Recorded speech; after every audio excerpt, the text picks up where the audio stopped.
छत्तीसगढ़ में इस साल विधानसभा चुनाव होने हैं। कांग्रेस का प्रदेश नेतृत्व सहित राष्ट्रीय नेतृत्व भी चुनावी मूड में है।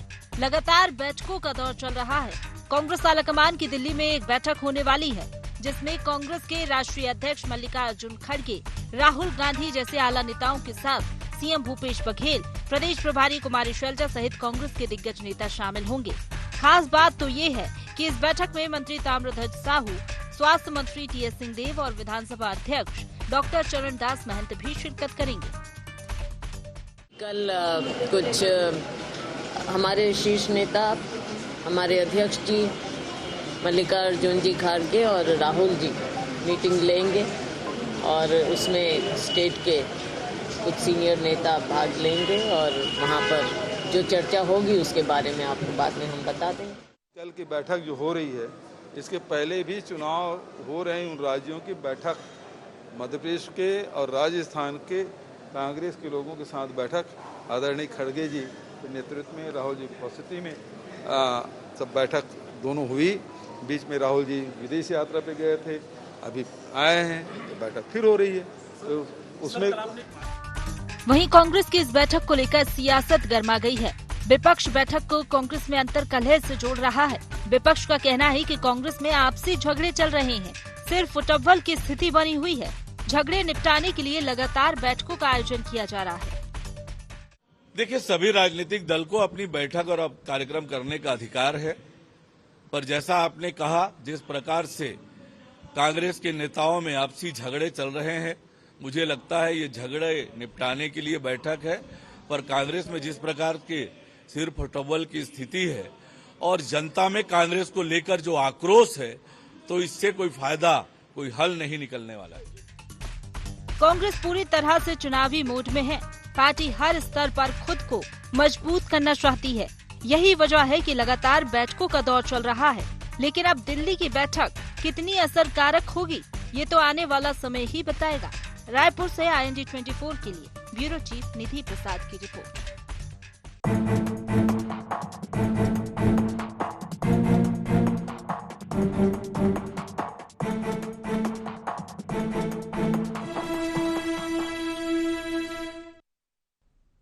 नमस्कार, जय जोहार, गुहार। छत्तीसगढ़ में आप सभी का स्वागत है। मैं हूं आपके साथ दिव्यांशु जोशी। तो कांग्रेस चुनावी तैयारियों में जुट गई है। बैठकों का दौर चल रहा है। दिल्ली में कांग्रेस की एक बड़ी बैठक होने वाली है, जिसमें छत्तीसगढ़ कांग्रेस के दिग्गज नेता शामिल होंगे। तो वहीं बीजेपी इस बैठक को अंतर कलह से जोड़ करके देख रही है। तो आज इसी विषय को लेकर के हम चर्चा करेंगे, लेकिन चर्चा करने से पहले जान लेते हैं क्या है आज के गुहार पॉइंट्स। दिल्ली में कांग्रेस की बैठक के क्या है मायने? क्या सचमुच कांग्रेस में सब नहीं चल रहा ठीक? दिल्ली में बनेगी कांग्रेस की चुनावी रणनीति? क्या बार बार दिग्गजों के दिल्ली बुलावे से बीजेपी को मिल रहा घेरने का मौका? तो इन्हीं कुछ बिंदुओं को लेकर के चर्चा को विस्तार देते हैं। और चर्चा को विस्तार देने के लिए हमारे साथ तीन खास मेहमान जुड़ रहे हैं। एक एक करके उनसे आपका परिचय करवा देते हैं। हमारे साथ चर्चा में जुड़ रहे हैं सत्य प्रकाश सिंह जी, जो कि कांग्रेस प्रवक्ता हैं। साथ ही साथ हमारे साथ जुड़ रहे हैं निशिकांत पांडे जी, जो कि बीजेपी प्रवक्ता हैं। और हमारे साथ जुड़ रहे हैं लखन चौधरी जी, जो कि राजनीतिक विश्लेषक हैं। आप तीनों ही मेहमानों का बहुत बहुत स्वागत है IND 24 में। सबसे पहले मैं शुरुआत करना चाहूंगा लखन चौधरी जी से। लखन जी, बड़ा सवाल तो यही है कि दिल्ली में जो कांग्रेस की बैठक होने वाली है, उसके आखिर मायने क्या हैं, बताइए।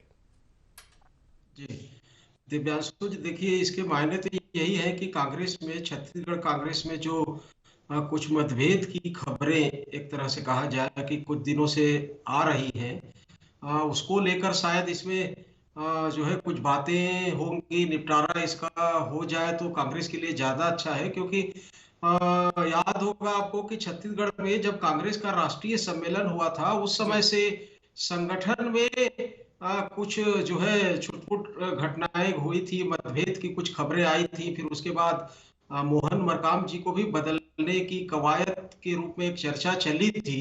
वो कुछ कारणों से ठंडे बस्ते में चली गई थी, लेकिन अब फिर जो है मोहन मरकाम जी का भूपेश बघेल के साथ जो है मतभेद की खबरें आ रही हैं।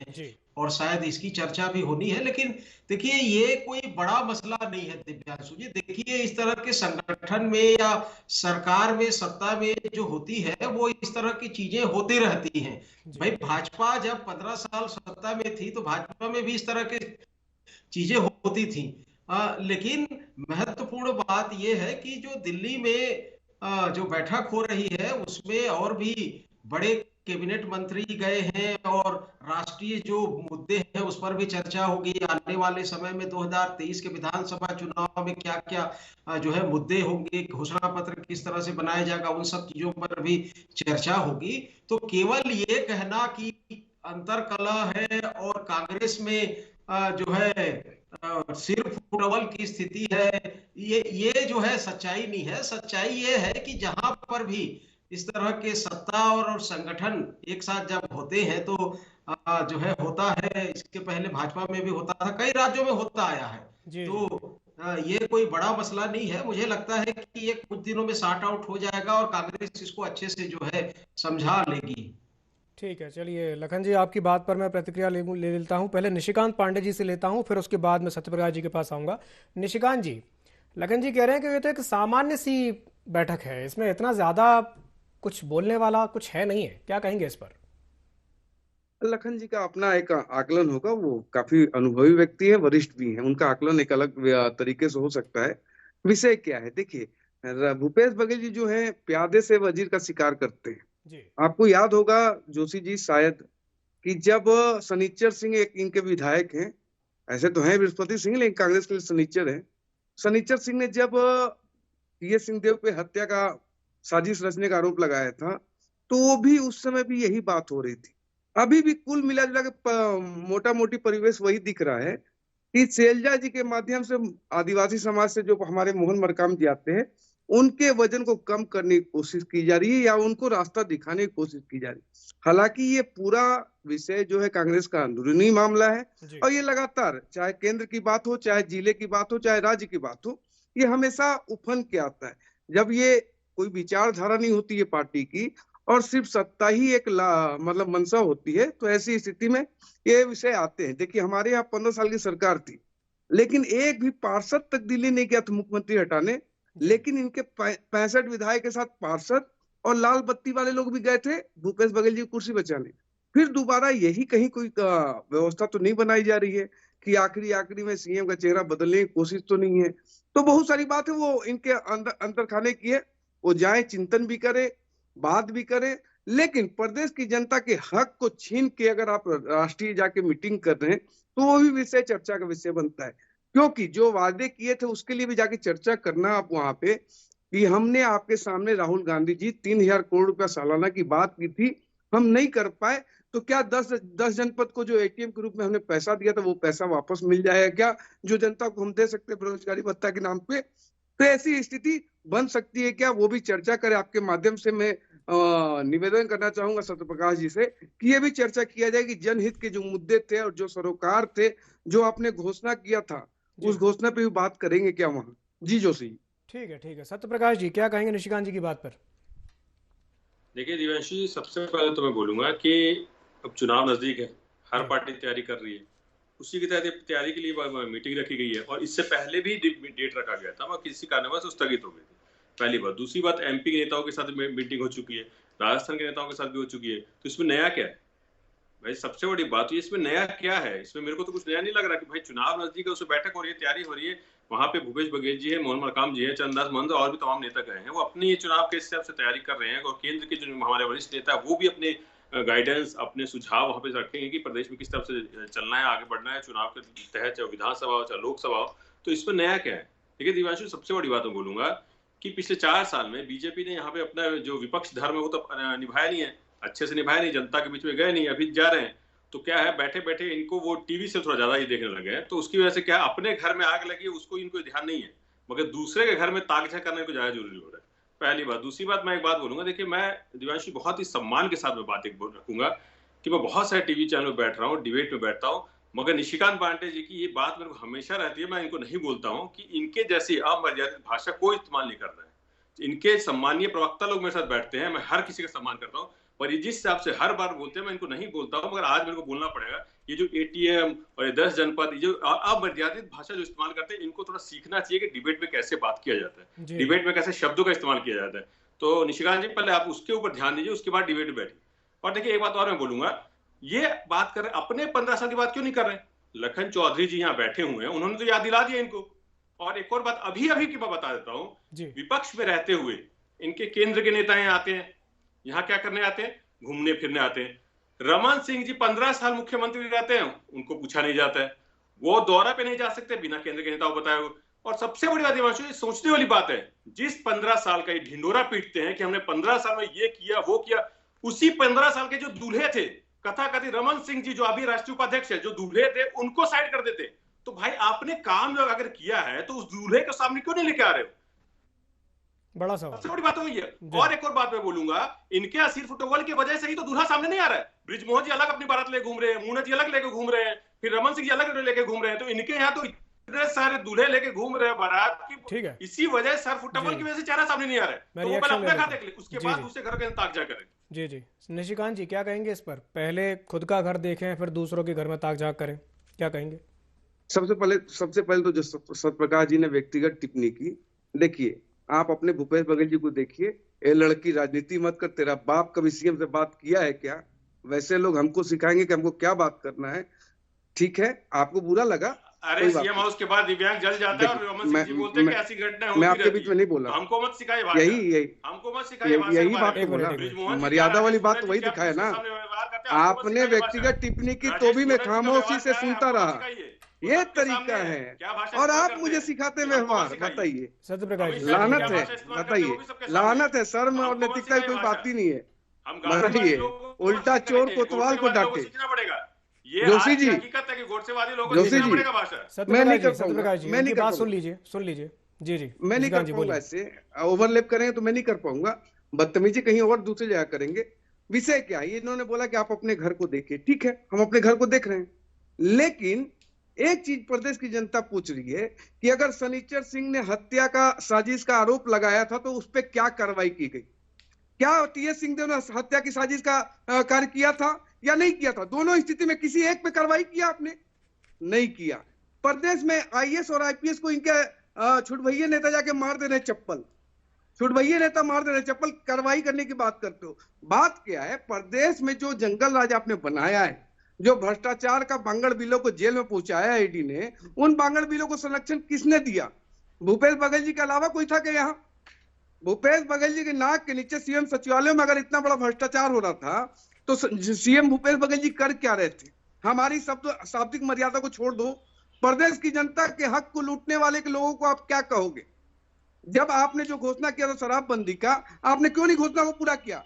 प्रदेश की ज्यादातर महिलाओं ने आपको लैंडस्लाइड विक्ट्री सिर्फ शराबबंदी के नाम पे दी थी। युवाओं ने जो लैंडस्लाइड विक्ट्री दी थी बेरोजगारी भत्ता के नाम पे दी थी। वही केंद्रीय आपके नेता राहुल गांधी जी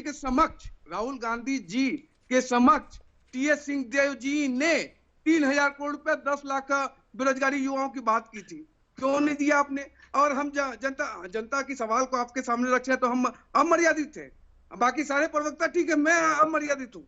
आप अपने गिरेबान में झांक के देखिए सत्यप्रकाश जी, आईना दिखाने का काम मत कीजिए, आईना देखा कीजिए। अगर नहीं देख सकते हैं तो लगातार हमारे वीडियो को देखिए, समझ में आएगा कौन अमर्यादित काम करता है। आप व्यक्तिगत टिप्पणी क्यों कर रहे हैं? यहाँ प्रदेश की बात हो रही है। जब आपके नेता पे अगर मोहन मरकाम जी ने कोई निर्णय लिया प्रदेश अध्यक्ष के नाते, उसको बदलवाने का काम अंतरकला नहीं है, इसको अंतरकला नहीं मानते हैं आप? ठीक है, मैं जवाब दे रहा हूं। अगर शैलजा जी के माध्यम से अगर आप मोहन मरकाम को दबाने की कोशिश कर रहे हो और उस बात को हम आपके सामने रखते हैं तो अमर्यादित है। क्या बात करते हैं आप? ठीक है, सत्यप्रकाश जी जवाब दीजिए। ठीक है दिवांशु जी, मैं बात बोल रहा हूँ। नारायण चंद्र के पुत्र ने क्या किया? उनके नारायण चंद्र के ऊपर क्या कार्रवाई हुई है? ब्रिजभूषण जी के ऊपर क्या कार्रवाई हुई है? दिलीप सिंह सेंगर के ऊपर क्या कार्रवाई है? कार्रवाई किसको करनी थी? भानु प्रताप कार्रवाई किसको करनी थी? नारायण चंद्र के पुत्र पे सो जाते हैं, गाड़ियों के सामने बैठ जाते हैं, उनपे क्या कार्रवाई ब्रिजमोहन के ऊपर? भानु प्रताप टिकट दे देते आप लोग बलात्कारियों को बचाने के लिए सामने खड़े हो जाते हैं, गाड़ियों के पुलिस के सामने खड़े हो जाती है। तो ये बात हमको मत सिखाइए। आपको अरे हमको तो विक्ट्री मिली लैंडस्लाइड, आपको तो 15 साल मिला था। 2100 समर्थन मूल्य, 300 रुपए भत्ता की बात की थी, 300 रुपए बोनस की बात की थी, मोबाइल में घोटाला कर दिया आपने, धान में घोटाला कर दिया, राशन कार्ड में घोटाला कर दिया, DKS में घोटाला कर दिया। यही घोटालों की वजह से, आपकी यही पाप की वजह से आप 14 पे गए हो। उसके बाद हमने काम किया है। एक भी उपचुनाव जीता है क्या आपने? कितने उपचुनाव जीते बता दीजिए, जितने हुए छत्तीसगढ़ में। कितने नगर निगम जीते ये बता दीजिए, नगर पंचायत कितने जीते ये बता दीजिए। तो आपकी हालत क्या है सबको जनता के सामने है। आपने जो 15 साल में किया है ना, वो जनता भूली नहीं है। उसकी वजह से आप तैयार रहिए 4 पे जाने पे। मैं तो यहाँ पर निश्चित बैठ के दावे के साथ जिम्मेदारी से बोल रहा हूँ, हर वर्ग के लिए हमने काम किया है। महिला हो, पुरुष हो, आदिवासी हो, छात्र हो, किसी भी वर्ग को छोड़ा नहीं है। बेरोजगारी भत्ते की बात कर रही है, 300 रुपए इन्होंने भी बोला था। 2003 में शुरुआत किसने की? इन्होंने की। कितना किया इन्होंने बता दीजिए। हमने तो बेरोजगारी भत्ता भी दिया है और रोजगार में अभी भी हम सबसे कम में है। 2 करोड़ रोजगार बोल के ये नहीं दे रहे हैं, महंगाई ये कम नहीं करे। बात हमारे को सिखाएंगे। पांडे जी मैं आपके पास सिखाइए। एक मिनट पांडे जी, मैं आपके पास आ रहा हूं। मैं लखन जी से भी एक सवाल ले लेता हूं, फिर मैं आपके पास वापस आता हूं। लखन जी, मुद्दे पे वापस लौट करके आते हैं। थोड़ा सा अपन मुद्दे से भटक गए हैं। क्या बार बार दिग्गजों के दिल्ली बुलावे से बीजेपी को घेरने का मौका मिल रहा है सरकार को? क्या ये कहा जाए कि बीजेपी को घेरने का मौका मिल रहा है जिस तरीके से जो नेता दिल्ली की ओर जा रहे हैं? क्या कहेंगे इस पर? बिल्कुल बिल्कुल दिव्यांशु जी, आपकी बात पूरी तरह सही है और मैं उससे सहमत हूँ, क्योंकि इस तरह की घटनाओं से विपक्ष को और छत्तीसगढ़ में भाजपा को निश्चित रूप से जो है मौका मिल रहा है। देखिए, जिस तरह से मोहन मरकाम ने संगठन में जो बदलाव किया था उसको जो है स्थगित करने के लिए, रोकने के लिए प्रभारी शैलजा जी ने जिस तरह से आनन फानन में चिट्ठी लिखी, वो एक बड़ा जो है मौका भाजपा के लिए मिला और खूब यहाँ पर जो है मीडिया में भी सुर्खियों में रहा, हाथों हाथ लिया। और इससे कांग्रेस को बचना चाहिए था। मुझे लगता है कि शैलजा जी को जो है इतना आनन फानन में जो है चिट्ठी निकालने की बजाय पहले जो है केंद्रीय स्तर पर, शीर्ष स्तर पर जो है सरकार से चर्चा करना चाहिए था और इसको जो है मीडिया में आने से रोकना चाहिए था। देखिए, विपक्ष तो निश्चित रूप से सवाल करेगा और मुद्दों को जो है इस तरह से डाइवर्ट करने की कोशिश करेगा, वो जनता में इस चीज को ले जाने की भी कोशिश करेगा। लेकिन चूंकि सत्ता पक्ष में कांग्रेस है, इसलिए कांग्रेस की जिम्मेवारी बढ़ जाती है कि वो किस तरह से को हैंडल करती। और देखिए, 2 साल से, पिछले 2 साल से भाजपा को मौका मिला है। 2.5 साल का फार्मूला में टीएस बाबा ने जो बीच बीच में बयान दिए जी, जो है मोहन मरकाम जी के साथ जो है ये इस तरह की घटनाएं हुई, इससे मिला। बीच बीच में चरणदास महंत जी के कुछ बयानों को लेकर भी विपक्ष को मौका मिलता है। तो मैं ये कहता हूं कि ठीक है कि सत्ता पक्ष में जो रहता है उसके विरुद्ध में या उसके अगेंस्ट में इस तरह की बातें होती हैं, लेकिन कांग्रेस की भी ये जिम्मेवारी है कि इस तरह की चीजों को जो है मीडिया में आने से रोक कर जो है ये बच सकते थे। और भाजपा पर तो आप रोक नहीं लगा सकते क्योंकि भाजपा विपक्ष में है, उसकी जिम्मेवारी है जनता के बीच में जो इस तरह के मसलों को ले जाने की। तो मुझे लगता है कि कांग्रेस को अब सोच समझकर जो है स्टेप बढ़ाने पड़ेंगे और कोई भी निर्णय लेने के पहले उस पर थोड़ा सा गंभीरता भी बरतने की जरूरत है, क्योंकि चुनाव सामने है और चुनाव के इन वक्त यदि इस तरह की बातें भ्रम फैलेंगी तो जनता में एक गलत संदेश जाएगा। तो जिम्मेवारी अधिक कांग्रेस की है, भाजपा को हम कुछ नहीं कह सकते क्योंकि भाजपा विपक्ष में है और सवाल उठाना उसका काम है। जी जी, चलिए ठीक है। मैं सत्यप्रकाश जी से आपकी बात पर प्रतिक्रिया लूंगा, लेकिन उससे पहले मैं निशिकांत पांडे जी से आपकी इसी बात पर चाहूंगा कि वो कुछ रिएक्शन दें। निशिकांत जी, क्या कहेंगे लखन जी की बात पर? देखिए, लखन जी की बात को मैं आगे बढ़ाता हूँ। टीएस सिंहदेव जी ने इस्तीफा दिया पीएम आवास को लेके, उस वक्त भी अंतरकला एकदम छल के बाहर आया था। वो छन के जो बाहर आया था उसकी भी चर्चा हो गई। मैं बोलता हूँ अभी 10 दिन या 15 दिन पहले अंबिकापुर संभाग में इनका संभागीय बैठक था, उसमें टीएस सिंहदेव जी बाहर आके बोले सत्ता और संगठन में बिल्कुल सब कुछ ठीक नहीं चल रहा है। उस समय माननीय मुख्यमंत्री जी भी थे। तो जो विषय हम लोग कह रहे हैं वो आपके बड़े नेता कह रहे हैं, लगातार कह रहे हैं, हम तो उनको दोहरा रहे हैं सिर्फ कि जो आपके नेता ने कहा। अब आप अपने नेता को झूठ बोल दो, सत्यप्रकाश जी हो सकता है टीएस सिंहदेव जी के ऊपर हो तो अलग विषय है, लेकिन जो विषय टीएस सिंहदेव जी ने उठाया कि सत्ता और संगठन में सब कुछ ठीक नहीं है, अर्थात मोहन मरकाम और भूपेश बघेल में सब कुछ ठीक नहीं है, यही बात तो अभी शैलजा ने प्रूव किया। तो इस बात को अगर हम कह रहे हैं तो इसमें हमारी बदतमीजी हो जा रही है, हम अव्यवहारिक हो जा रहे हैं। तो अगर आपके पास विषय नहीं है रखने का, तुम बताइए, मतलब अजीब दुर्भाग्य है कि आपके पार्टी की बात ही हम उठा रहे, आपके पार्टी के प्रवक्ता और मंत्री की बात को लेकर चल रहे हैं, उसमें भी आपको समस्या। यार आप अपने पार्टी में तय कर लो ना, बोलना क्या है मीडिया में। अगर टी.एस. सिंहदेव गलत बोल रहे तो उसका खंडन कर दो, मोहन मरकाम गलत बोल रहे हैं उसका खंडन कर दो, जयसिंह अग्रवाल गलत बोल रहे हैं उनका खंडन कर दो। तो आपको खुद खंडन नहीं करना है, हम ही आरोप लगाना है। तो ये बड़ा मतलब दुर्भाग्यपूर्ण है जोशी जी। ठीक, चलिए रिएक्शन ले लेता हूँ। सही, सत्यप्रकाश जी क्या कहेंगे? दिव्यांशु देखिए, सबसे बड़ी बात, आज शैलजा जी ने बयान दिया है तो सब जो मामला है सब सुलट चुका है, पहली बात। दूसरी बात, मैं बार बोल रहा हूँ, ये हमारी कांग्रेस पार्टी इतनी पुरानी पार्टी, एक परिवार है। परिवार के अंदर हो सकता है थोड़ी बहुत बर्तनों खड़खड़ाहट की आवाज आ सकती है, मगर ये परिवार ने बैठ के इसको सुलझाया है। अभी शैलजा ने जो शाम को जो बयान दिया है वो सबके मीडिया में भी चला है, तो इसका मतलब कि सब मामला सलट चुका है। तो ये वही मैं बोल रहा हूँ, ये सिर्फ और सिर्फ एक मीडिया ट्रायल है। और विपक्ष देखिए, विपक्ष कैसे मुद्दा भी नहीं फिर दिख रहा है। आपको इसमें एक मुद्दा चाहिए कि सामने पार्टी में क्या चल रहा है, मगर आप जनहित के मुद्दे नहीं उठाएंगे। आप जनहित के मुद्दे लेके जनता के बीच नहीं जाएंगे। अभी आप जनहित के मुद्दे लेके जनहित के पास ये मुद्दे लेके जाएंगे कि कांग्रेस पार्टी के अंदर क्या चल रहा है, अंदरूनी कलह चल रही है, सत्ता संगठन में क्या चल रहा है। मतलब आपके पास मुद्दे की इतनी कमी है कि संगठन के, दूसरे पार्टी के संगठन का मामला लेके जाओगे जनहित में। ये इनको साफ दिख रहा है कि इनके पास मुद्दे हैं नहीं, विकास के काम और जनता का जो प्यार, जो जनता का जो समर्थन जो हमको मिल रहा है, हमारी पार्टी को मिल रहा है, हमारी सरकार को मिल रहा है। देखिए, एक मैं बस उदाहरण दूंगा दिव्यांशु जी, हमने उपचुनाव जीते और सत्ता संगठन के तालमेल से जीता है। भाई अकेले सत्ता तो नहीं जीत सकता, सत्ता संगठन के तालमेल से हमने उपचुनाव जीता है। तो किसने जीता है? मोहन मरकाम जी तो पूरे कार्यकाल खत्म होने के बाद प्रदेश अध्यक्ष प्रभारी से बदल जाते हैं। जी। और जो बात थोड़ी देर पहले लखन जी कह रहे थे, उस पर कुछ रिएक्शन देंगे आपके? कुमारी शैलजा जी ने थोड़ी सी जल्दबाजी कर दी, थोड़ा सा उनको रुकना चाहिए था, थोड़ा सा और चर्चा कर लेनी चाहिए थी एक बार सरकार से। देखिए दीवान, सबसे बड़ी बात तो शैलजा जी हमारे प्रभारी हैं, समझ लीजिए उन्होंने अगर कुछ बोला तो एआईसीसी की तरफ से आया है, तो उस पर मैं ज्यादा टिप्पणी नहीं कर पाऊंगा, बहुत श्रेष्ठ नेता हो जाती है। तो मैं इतना जरूर बोलूंगा उन्होंने कुछ सोच समझ के किया होगा, इतना मैं बोल सकता हूँ। मगर मैं बहुत छोटा कार्यकर्ता हूँ अपनी पार्टी का, तो उन्होंने अगर कोई लेटर निकाला होगा तो कुछ सोच समझ के निकाला होगा, बातचीत करके निकाला होगा। और मैं फिर से बोल रहा हूँ कि मामला सलट चुका है। शैलजा ने शाम को बयान दिया, इसके मामला सलट चुका है। हमारे परिवार का अंदरूनी कलह था, अंदरूनी मामला था, उसकी वजह से इतना बीजेपी को क्या लेना है? भाई मामला सलट चुका है, मामला खत्म हो चुका है। हम जनता के विकास को लेके जा रहे हैं, मगर इनके पास मुद्दे ये कि सामने पार्टी में क्या चल रहा है। मामला सुलझ चुका है। चलिए ठीक, निशिकांत जी मामला सुलझ चुका है, सब सॉर्ट आउट हो गया। देखिए जोशी जी, मामला सुलझ जाए उससे अच्छी बात क्या हो सकती है, लेकिन अभी कहीं पे निगाहें कहीं पे निशाना। ये डिबेट रखा है जोशी जी ने, ये डिबेट जोशी जी ने रखा है। भारतीय जनता पार्टी ने आपको फोन करके तो नहीं करवाया होगा कि आप ये डिबेट रखो। ये निशाना मीडिया पे है कि आप ऐसे मुद्दे क्यों उठा रहे हो। इनका मतलब डायरेक्ट इनडायरेक्टली कहना यह है कि मीडिया की हिम्मत कैसे हो रही है ऐसे मुद्दे उठाने की। बहुत सारे मुद्दे हैं।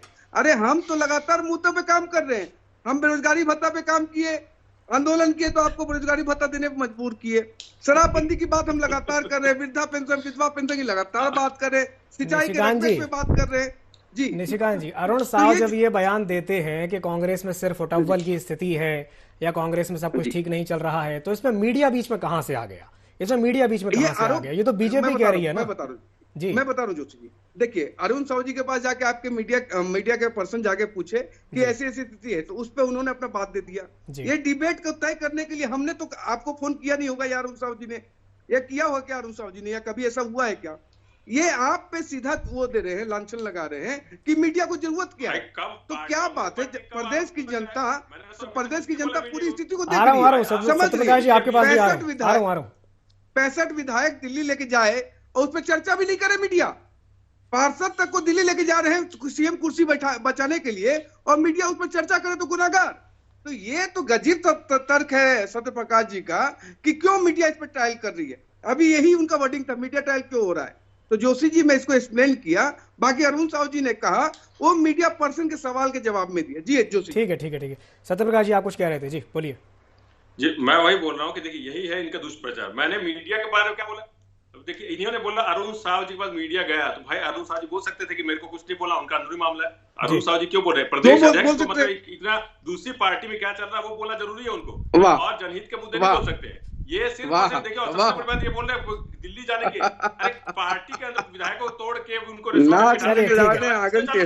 एमपी से लेकर महाराष्ट्र से लेकर गोवा से लेकर चलन तो आप ही की शुरुआत हुआ है। वो कौन लेके जाता है आप बताइए ना। एकनाथ शिंदे जी को कौन छुपा के रखा हुआ था, ये क्यों नहीं बता रहे आप? एकनाथ शिंदे कहाँ छुपे हुए थे, फिर उनको सामने कौन लेके आया, ये सब बता दीजिए। ठीक है कैसे गायब हो गए? सत्यप्रकाश जी सीताराम केसरी कैसे गायब हुए बताइए। सत्यप्रकाश जी अंतिम प्रतिक्रिया मैं लखन जी से ले लेता हूँ, फिर चर्चा को समाप्त करेंगे। लखन जी, कल जो बैठक होने वाली है, क्या आपको लगता है कि उससे कांग्रेस को फायदा मिलेगा, छत्तीसगढ़ कांग्रेस को? संक्षिप्त प्रतिक्रिया आपकी। दिव्यांशु जी, देखिए वो तो क्या निर्णय होता है और मीडिया में क्या आता है ये देखने वाली बात है, लेकिन एक चीज मैं कहना चाहूंगा कि जो अंतरकलह या गुटबाजी की जो बात हो रही है कांग्रेस की, उससे अधिक गुटबाजी और अंतरकलह भाजपा में है छत्तीसगढ़ में। लेकिन चूंकि सत्ता में कांग्रेस है, इसलिए कांग्रेस को इन सब चीजों से बचने की जरूरत है, क्योंकि सत्ता में जो होता है उसकी जो है खिंचाई ज्यादा होती है और मीडिया ट्रायल ज्यादा होता है। तो कांग्रेस यदि इन सब चीजों से बच के रहेगी तो आने वाले चुनाव में उसको फायदा अधिक होगा। चलिए ठीक है, बहुत बहुत धन्यवाद आप तीनों ही मेहमानों को हमारे साथ जुड़ने के लिए और चर्चा में शामिल होने के लिए। तो हम ये देख रहे हैं कि कल दिल्ली में एक बड़ी बैठक बुलाई गई है और इस बैठक में छत्तीसगढ़ के भी कई दिग्गज नेता पहुंचने वाले हैं। अब ये देखने वाली बात होगी कि इस बैठक के बाद छत्तीसगढ़ में कांग्रेस को कितना फायदा मिलता है। गुहार छत्तीसगढ़ में फिलहाल के लिए इतना ही। मुझे दीजिए इजाजत और आप बने रहिए IND24 के साथ। नमस्कार।